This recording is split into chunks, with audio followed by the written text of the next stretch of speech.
Hi creative friends, this is Soraya and thank you so much for being here. So I'm working in my color art journal today and I'm just going to do a quick flip through like I always do. This is my cover and I went with neutral. This is my cool blue spread.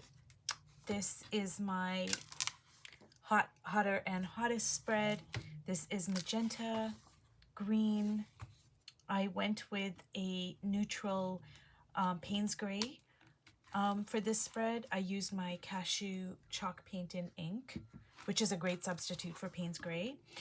This was a very limited palette, and I did yellow ochre, titanium white, and Payne's Gray.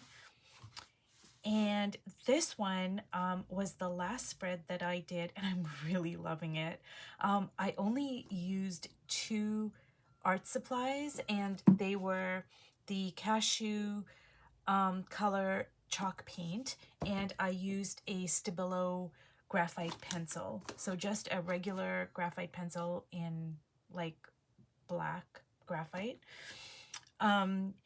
So yeah, I'm just really loving how this turned out. And when you limit your supplies or your colors, at the beginning, it can seem really restrictive. And of course, it is restrictive because, you know, I wanted to reach for my burnt sienna. I wanted to reach for my blues, but I couldn't. Now, I did use the background to incorporate into my finished piece. So it's not like I was just going in on a white piece of paper. So that helped me out quite a bit.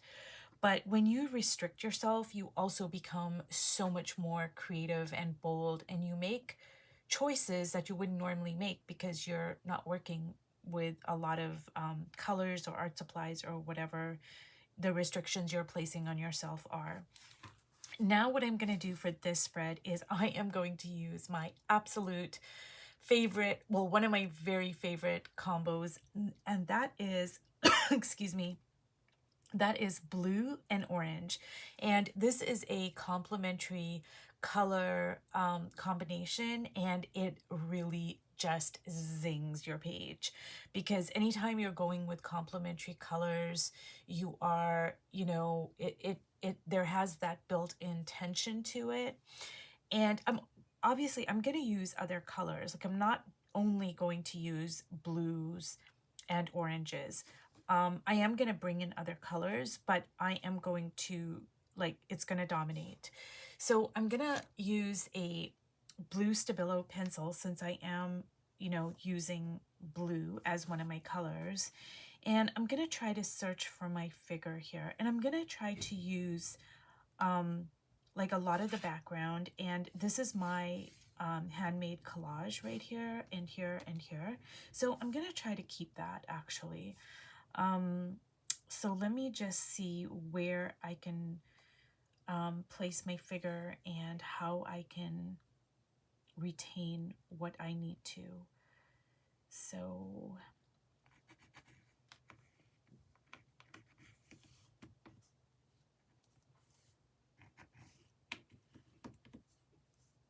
okay,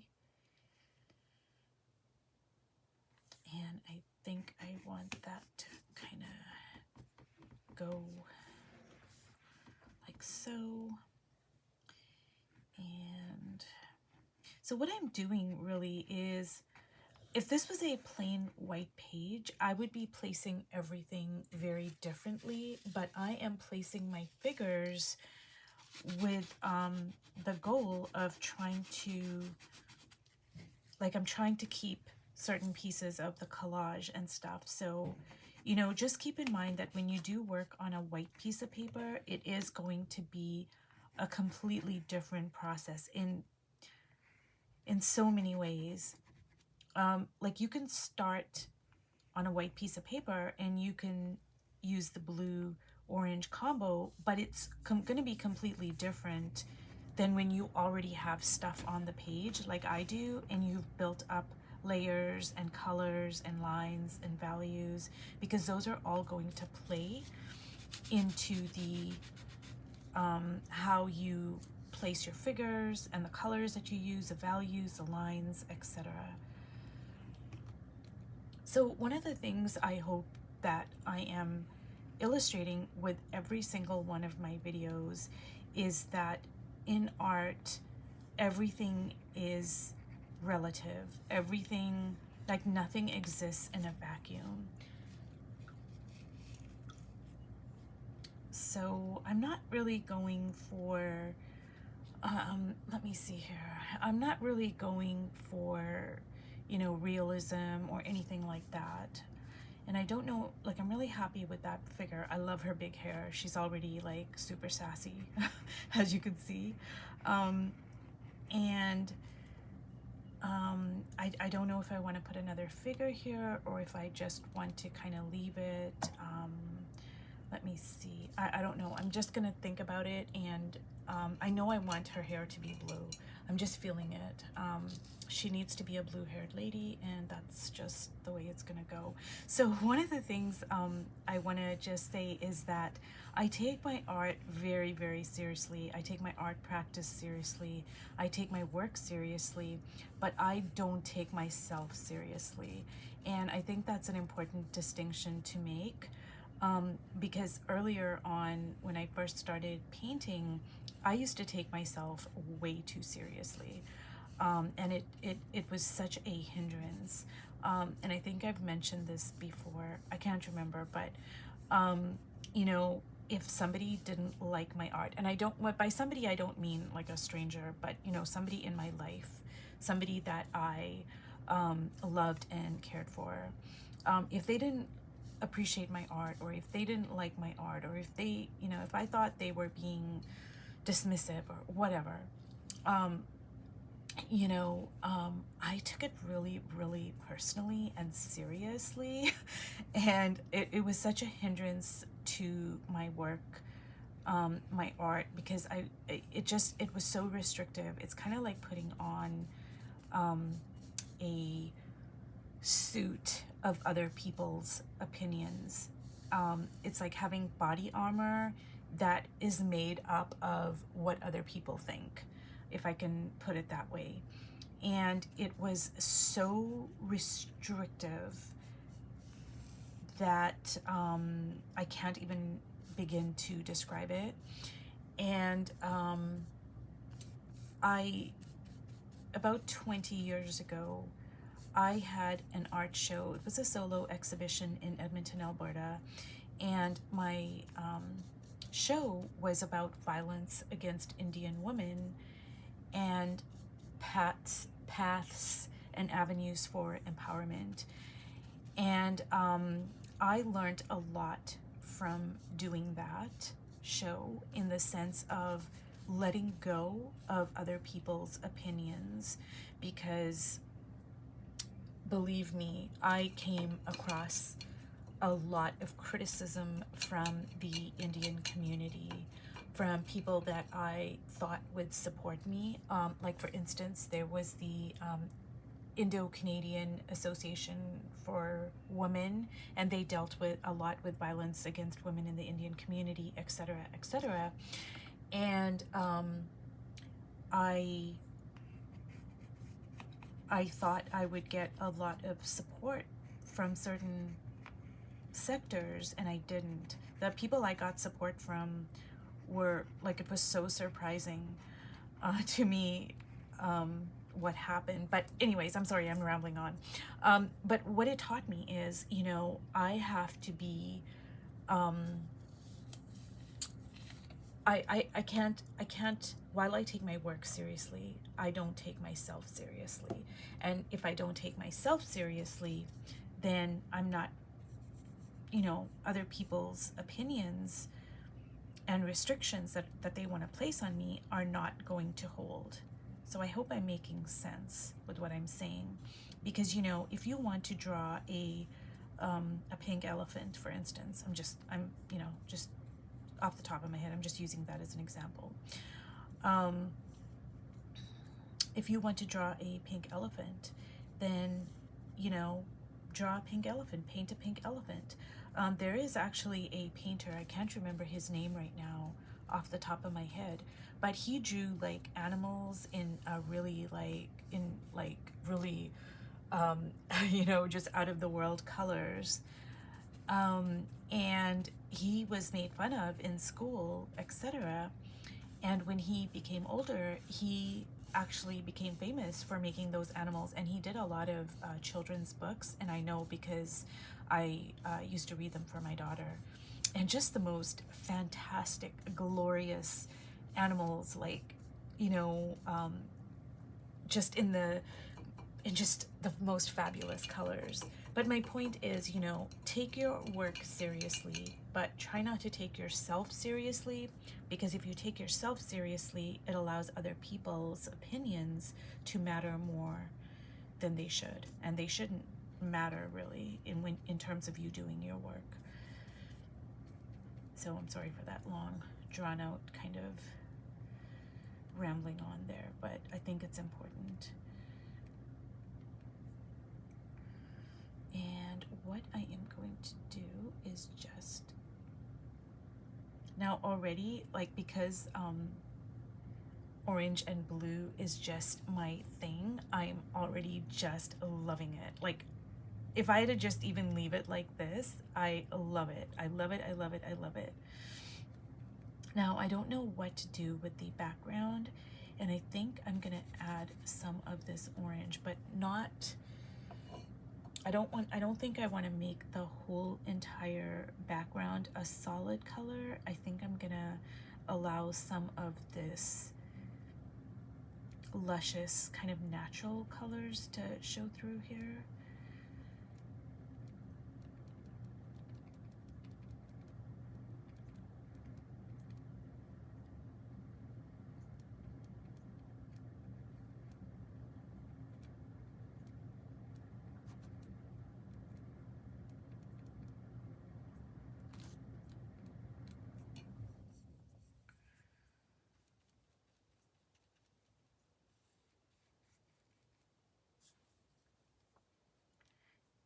And already it's just zinging. Like, I can just feel the tension, you know, I just love this color combination. It has to be one of my favorites. So I am going to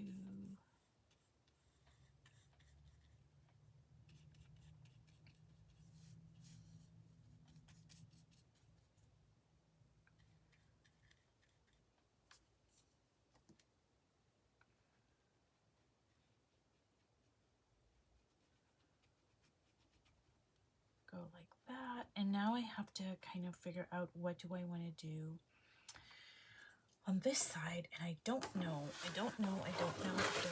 but I am so loving this already. Like, it's just like, this is totally my jam, I guess, for lack of a better word.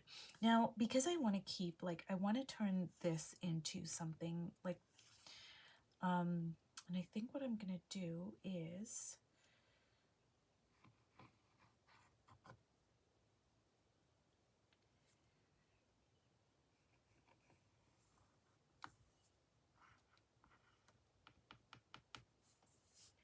I'm gonna go like that.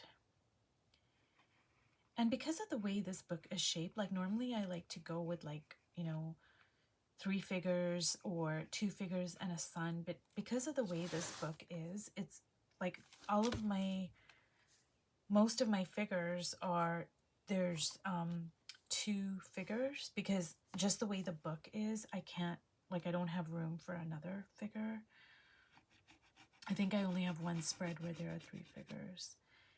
And, you know, I might be able to keep this part here, like, as part of, like, her,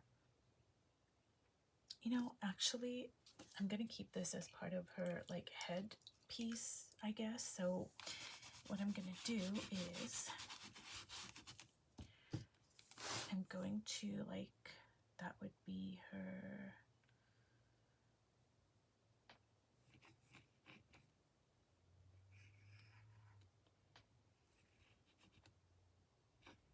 that's gonna be her hair, I guess, right there. And